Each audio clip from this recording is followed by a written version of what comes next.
mubarak pada beliau, disilahkan.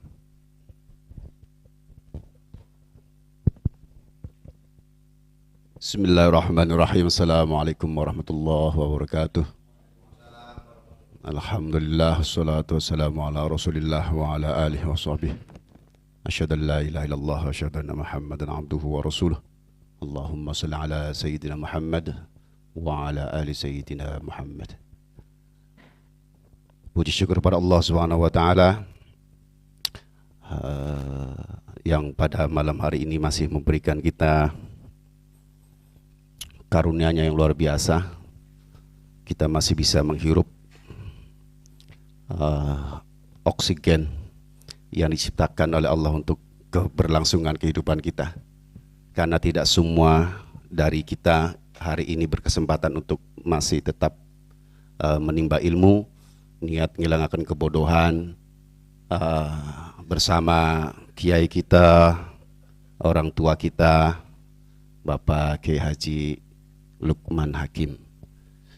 Salat dan salam tercurah limpahkan kepada baginda besar Muhammad sallallahu alaihi wasallam yang hari ini kita nikmati hasil perjuangan beliau, hasil dari tugas utama beliau untuk melakukan reformasi budaya, reformasi mental, reformasi umat, yang sampai hari ini akhirnya kita menemukan seperangkat nilai keberagaman kita bersama agama Islam yang dipandu oleh Nabi menuju jalan Allah Subhanahu wa taala.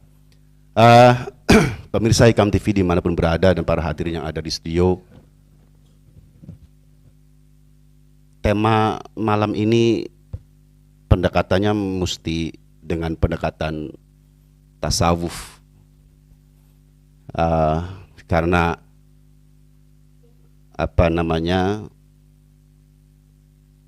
pendekatan seorang hamba kepada sang Khalik itu determinannya tetap pada terah psikologi tasawuf. Mengapa? Karena apapun yang kita lakukan sebagai bentuk penghambaan kepada Allah itu pada akhirnya akan berujung pada apa? Pada hati kita. Ketika hati kita sudah pasrah, sudah meyakini bahwa keberlangsungan hidup ini semuanya, akhir dan ujungnya, awal dan mulanya semuanya kembali pada Tuhan, baru kita akan menemukan track dalam kita melaksanakan ibadah kita kepada Allah Subhanahu wa taala. Tuhan sudah menggariskan ini dalam Al-Qur'an. Kata Tuhan, seribuk apapun kamu, sebagaimanapun keadaan kamu, dalam keadaan kamu terbentur tembok, jatuh di bibir jurang, berada dalam kegelapan, ud'uni, kata Allah. Ud'uni, kata Allah. Maka unsur-unsur kehambaanmu itu akan habis. Kau akan merasakan membutuhkan kekuatan luar dirimu yang memenuhi semua keinginanmu. Yang itu adalah Allah Subhanahu wa taala. Garansinya apa? Fastajib lakum. Allah sudah menjanjikan itu. Prakteknya adalah sepanjang perjalanan peradaban manusia, pemikiran kita, pergolakan kehidupan sosial kita, dinamisasi kehidupan kita, pada akhirnya tanpa kita sadari membawa kita semakin jauh pada trek tadi. Orang dari kecil tumbuh besar, dewasa, tambah pinter, koneksinya tambah banyak, dunianya tambah banyak, dan lupa itu sudah jauh dia berjalan, sudah jauh dari treknya. Lalu ujian demi ujian datang, dia jatuh, baru kemudian dia kembali teringat pada Allah. Dalam keadaan seperti itu, formula Al-Quran sudah menyajikan kepada kita, ud'uni fastajib lakum. Maka takdir itu, dalam konteks yang tadi, takdir itu tidak lebih dari sekedar menerimanya, tapi menjalaninya. Kerja akal hanya menerima takdir, tapi kerja hati menjalani takdirnya tadi. Ini yang susah. Maka konteks kajian tasawufnya harus apa? Harus konteksnya konteks pemeliharaan hati, memelihara iman kita. Gelombang kehidupan ini kan membawa kita pada dari titik rendah ke terus naik. Godaannya juga begitu ya, Pak ya. Orang dari miskin menjadi kaya, kemudian dia mulai ujiannya tambah santer, Pilihannya cuma dua, belok ke kiri atau ke kanan tuh. Kalau ke kiri ya sudah dia terjerumus, kanan dia kembali pada Tuhan, menghadap lagi pada Tuhan. Oh iya, ternyata apa yang Tuhan berikan selama ini hanyalah untuk kembali kepada zatnya tadi. Para pemirsa Hikam TV yang saya hormati,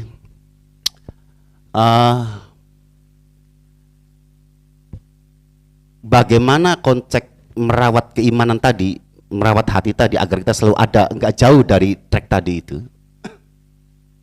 Ibnu Sina memberikan sebuah formulasi yang kita sebut dengan spiritual kuantum. Dikisahkan ada seekor burung ada dalam sangkar emas. Pagi dia dimandiin sama majikannya, makanannya itu udah bermerek dah. Disayang sama majikan dengan perhatian yang sangat luar biasa. Pelan tapi pasti dia kemudian mentasbihkan dirinya bahwa kehidupan yang indah itu saya dapatkan dalam tempurung ini. Saya tidak perlu terbang, saya tidak perlu menggunakan sayap saya untuk mencari makanan, saya cukup di sini. Tempurungnya berlapis emas, tiap pagi majikannya mandiin saya, dan seterusnya dan seterusnya. Pada sewaktu-waktu datanglah kawanan burung. Kawanannya yang sama secara wujudnya, bentuknya, suaranya datang menghampiri tempurung tadi di atas genteng. Lalu mereka bersuara persis seperti apa yang dikeluarkan oleh paruhnya. Lalu burung itu berpikir, aku seperti mengenal suara ini. Aku seperti mengenal bulu-bulu itu, sama seperti buluku. Kenapa mereka di sana, aku di sini? Lalu singkat cerita, burung ini meminta tolong pada teman-temannya, lalu teman-teman datang membuka tempurung itu dan dibawalah terbang dengan seutas rantai, sisa rantai di kakinya itu. Lalu dibawa terbang sama kawan itu, lompat lagi ke atas sebuah pohon kelapa. Dengan tertatih dia dalam perjalanan terbang itu, dia berkata, kenapa terbangku seperti ini? Aku tidak seperti mereka. Aku kesusahan setelah sekian tahun aku berada dalam tempurung itu, aku kesusahan untuk mengepakkan sayapku seperti mereka. Kenapa mereka begitu cepat? Aku kok begini? Lalu sampailah di atas pohon kelapa itu. Baru teman-temannya mengajak si burung tadi itu untuk memakan semut, lalu makanan-makanan yang ada di atas pohon itu yang tidak dia dapatkan selezat yang ia dapatkan dalam kurungan tadi. Lalu ia menitikkan air mata dan berkata kepada kawan-kawannya, sungguh yang aku sangka bahwa ibadahku itu yang terbaik di sana, bahwa sungguh yang aku sangka bahwa wiridku itu yang terbaik di sana, dalam sangkar itu, bahwa kenikmatan itu ada di sana, ternyata semua bohong. Bahwa keindahan itu ada di pohon kelapa ini. Aku bisa memakan makanan sesukaku, aku bisa terbang kemanapun aku suka, dan aku melihat dalam keadaan lebih tinggi kepada tempurung yang lebih rendah daripada aku. Kebenaran semakin dilihatkan kepadanya, bahwa kebenaran yang hakiki itu, bahwa kelezatan iman itu ada di atas pohon ini. Lalu singkat waktu, burung-burung itu membawa lagi terbang si burung ini ke atas bukit yang lebih tinggi. Di sana ia menangis lagi. Ternyata kalau di sana saya dapatkan telur semut, di sini saya bisa mendapatkan buah apel. Saya dapatkan buah-buahan, biji-bijian, dan lebih banyak lagi makan yang lebih lezat. Lebih indah dari pemahamanku tentang ibadahku, tentang kelezatan ibadahku di sana itu di pohon kelapa atau bahkan di tempurung tadi. Lalu dibawa lagi lah oleh mereka, oleh kawanan itu. Sekarang dia sudah bisa bernyanyi dan bersuara sama persis seperti mereka. Bawalah ke atas gunung, di Gunung Tursina. Di sanalah kemudian dia merubuhkan tubuhnya si burung ini.